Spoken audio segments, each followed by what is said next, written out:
Hello and good morning. I am Daniel, the guy who runs the JSCrap website. In this short tutorial, I would like to speak with you what is Langchain.js and how can it help us. Langchain.js is a web framework developed both for JavaScript and Python.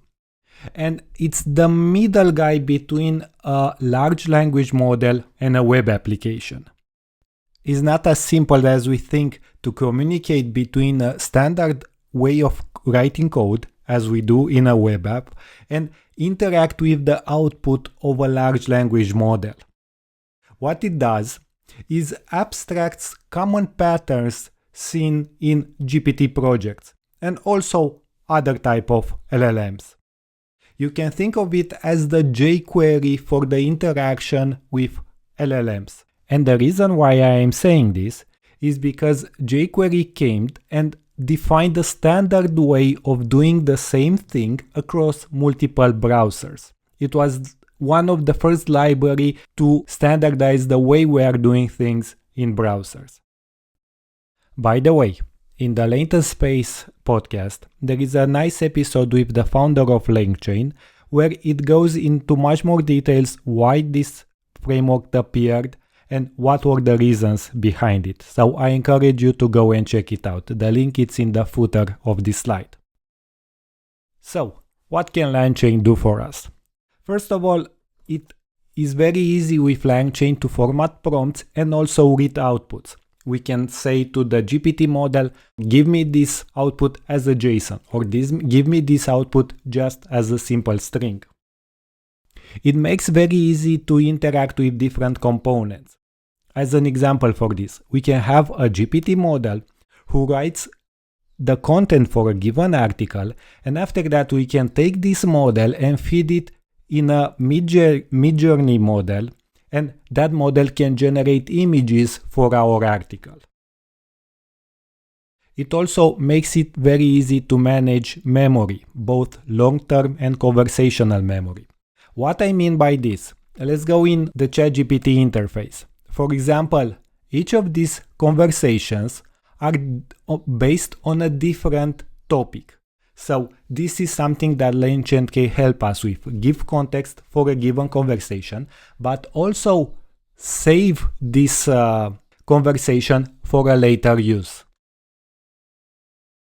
Next, it makes easy to link to external context. So for example, we can write a book and after that input that book into a model. So that model can provide answers based on that book.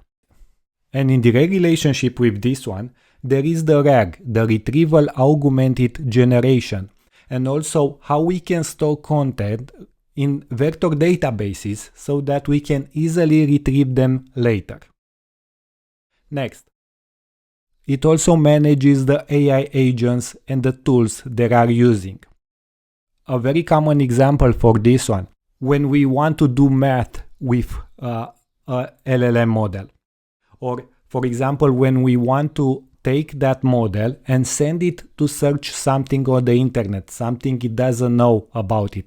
In this case, we are making an AI agent, we're giving it as tools a math tool and also a web search tool, and that agent will determine when it has to use one of these tools in order to perform a given task. Another thing that Langchain can do for us, and this is especially true with the Langsmith component, is to debug LLMs and to prevent hallucinations and monitor them. And it can also control the data streams. And what I mean by this? Let's go back in the ChatGPT interface, and here I will tell it, okay, tell me a story about unicorns and cats. And you can see that the way the story comes in our browser is via a stream. So this is a direct connection to the model that feeds us data. And I can also stop that stream at one point if I don't like it. So this is another thing that Langchain can help us with. So where to go from here in case you want to learn more? First of all, I would advise you to check the official Langchain documentation. It's written quite nicely and also has some great cookbooks and different use cases. And also I made on my website a small example with Langchain and React.js. And in here, what it does, you can provide a word and after that select a different language and it will provide you with some synonyms for that word in different languages. So I think this is also quite a good starting place. So I hope this was interesting for you and I made you curious about what Langchain is. I will publish more articles in the near future about it. And yeah, this is it. See you the next time and keep coding. Bye friends.